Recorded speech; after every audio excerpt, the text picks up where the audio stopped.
Hora de conversar com Rodrigo Orengo. Bom, já tratamos aqui, né, na análise detalhada do que foi o desfile da Acadêmicos de Niterói, com a presença do presidente, com a presença de ministros, camarote da prefeitura.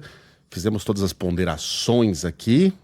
Estamos recebendo muita bordoada, né? Porque quando, enfim, o tema mexe com as paixões das pessoas, é assim mesmo, né? Mas o fato é que, pragmaticamente falando, haverá consequências, né? Depois da presença de Lula no desfile, o TSE, TCU certamente serão e já estão sendo provocados a analisar o caso, e o Orengo traz as informações direto de Brasília. Uma agitação que não seria necessária, né, Orengo?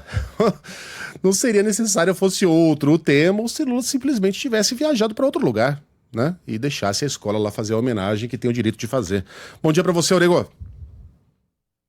Muito bom dia, Megali, bom dia a todos. E decisão agora nas mãos dos ministros do TSE, Tribunal Superior Eleitoral. 7 ministros precisam deliberar sobre esse assunto, até porque o TSE está sendo provocado, né? Então, está chegando aqui ao Tribunal Superior Eleitoral uma enxurrada de ações, né? Começando pelo Partido Novo, também pelo pré-candidato à presidência da República, Flávio Bolsonaro, PL, diversos parlamentares, inclusive acionando também a Procuradoria-Geral da República e o Tribunal de Contas da União.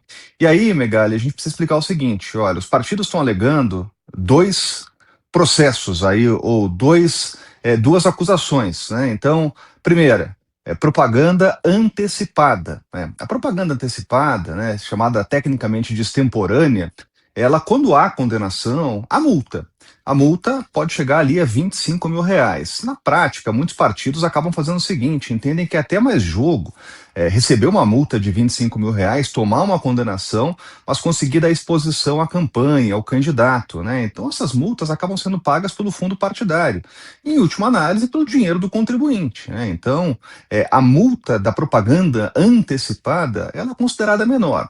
Qual é o grande problema aí dessa discussão, né? O Partido Novo, por exemplo, alega abuso do poder econômico e abuso do poder político. E isso pode ensejar numa punição máxima e inelegibilidade, né? Impedir que, por exemplo, o presidente Lula se candidate, apresente candidatura, né, na próxima eleição, né? Isso é possível? De novo, cabe aos ministros do Tribunal Superior Eleitoral. Quais são as argumentações aí dos partidos que ingressam no TSE? Eles avisam, alertam que houve lá o uso de recurso público para financiamento da escola de samba, teve inclusive transmissão por meio de concessão pública para todo o Brasil, e que houve ali foi uma propaganda, né?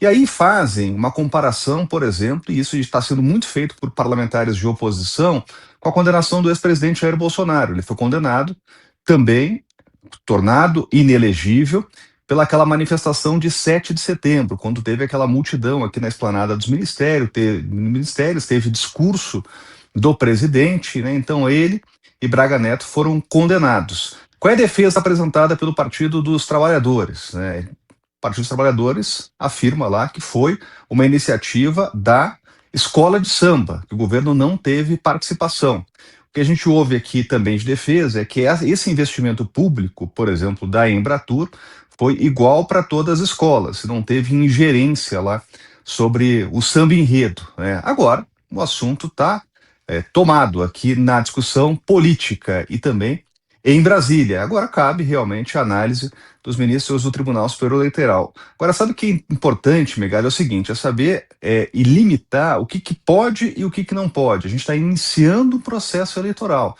Então, essa decisão vai ser importante, inclusive, para esse pontapé inicial para o processo eleitoral, né? Até aliados do governo entendem que cabe ali, eventualmente, uma punição por propaganda antecipada, né? O que deveremos ter ao longo de todo o processo eleitoral, diversas ações de propaganda antecipada. A avaliação interna do governo é o seguinte: houve uma precaução, né? Então, a primeira-dama Janja, que subiria a um carro alegórico, decidiu não subir, até emitiu uma nota dizendo que tinha segurança jurídica para isso, mas quis evitar uma perseguição, segundo ela, à escola e também ao presidente Lula. teve uma orientação para ministros para também não discursarem, não falarem, né? Então teve ali o presidente no Sambódromo, teve também ministro acompanhando, mas ninguém falou. Então essa foi a orientação. E isso vai ser usado também na defesa, que teve ali um cuidado, uma precaução, né? Então isso vai ser apresentado aí nessas ações, né? Mas a acusação de partidos de oposição é muito clara ao dizer que houve lá abuso do poder e político e econômico, também propaganda antecipada. Agora, decisão nas mãos dos ministros do TSE, Megali. Orengo, mas a gente falou mais cedo aqui, né? Se um grupo de meia dúzia de pessoas sai com camisa do PT gritando Lula lá, votem Lula, Lula 2026, isso não é propaganda antecipada, porque ninguém pode controlar o desejo das pessoas. Mas se o presidente se une a essas pessoas, né, e acompanha esse desfile, isso pode ser encarado como propaganda antecipada. Então, e aí eu não consigo não lembrar. Gente, eu sei que piada de português é uma coisa meio ultrapassada. Quem tá falando aqui é um descendente de portugueses, então pega leve, tá? É só pra fazer aqui a comparação. Eu não consigo não me lembrar daquela piada do português que tá andando na calçada, vê uma casca de banana 50 metros lá na frente e fala: ai meu Deus, lá vou eu me ferrar ele de novo. Tá lá, cara. O Lula foi avisado. A Carmen Lúcia disse: ó, a gente não pode cancelar o desfile previamente, isso seria censura prévia. Não estamos dando aqui um salvo-conduto, né? Se houver crime cometido, analisaremos para que sair do asfalto e pisar na areia movediça. Então, o Lula tivesse ficado em Brasília ou ido para outro lugar, cara, a escola está na sua liberdade de homenagear quem bem entender. Agora, foi o Lula. Foram ministros e mais ministros. A Janja deixou de desfilar no último instante. Né? Tava tudo pronto para ela subir na passarela. Foi ministro ocupando lá o camarote da prefeitura, que é de um aliado do Lula. O Eduardo Paes estava lá, ao lado do presidente. Orengo, por que o presidente, até o PT alertou, por que o presidente e os ministros escolheram ignorar esses alertas em nome do bom senso e da precaução, hein? Cálculo político, não tenha dúvida, Megali. Isso foi feito um cálculo político, inclusive de riscos, para a presença do presidente Lula no Sambódromo. E aí teve aquela orientação do governo para ninguém falar, ninguém discursar, ter esse cuidado, mas a presença é o que você diz. A presença, ela vai ser usada pelos partidos de oposição e está sendo usada pelas ações que questionam o presidente, né? Agora, tem uma questão que é avaliada agora, Megali, que é o seguinte, né? Qual é o risco, inclusive político, desse cálculo político pós-evento, né?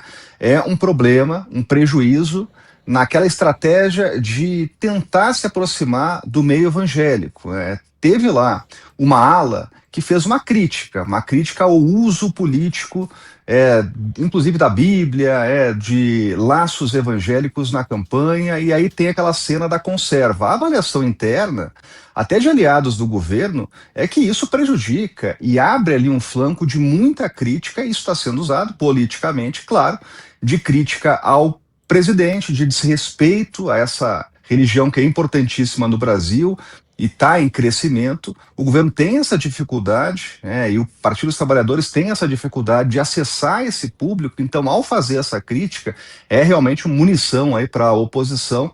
Então, a avaliação política é que houve prejuízo, principalmente nessa área, pensando nas eleições. Sinceramente, eu não consigo enxergar ganho político nenhum.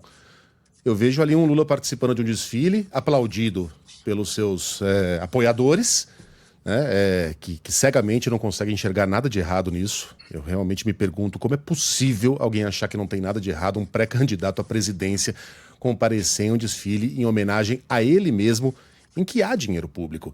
Mas todas as escolas recebem dinheiro público? Sim, mas essa decidiu usar o dinheiro para homenagear o presidente da República. O presidente vai lá prestigiar o desfile. Eu não consigo entender. As pessoas não conseguem imaginar um Aécio Neves fazendo isso em 2014? Conseguem imaginar um FHC fazendo isso em 98?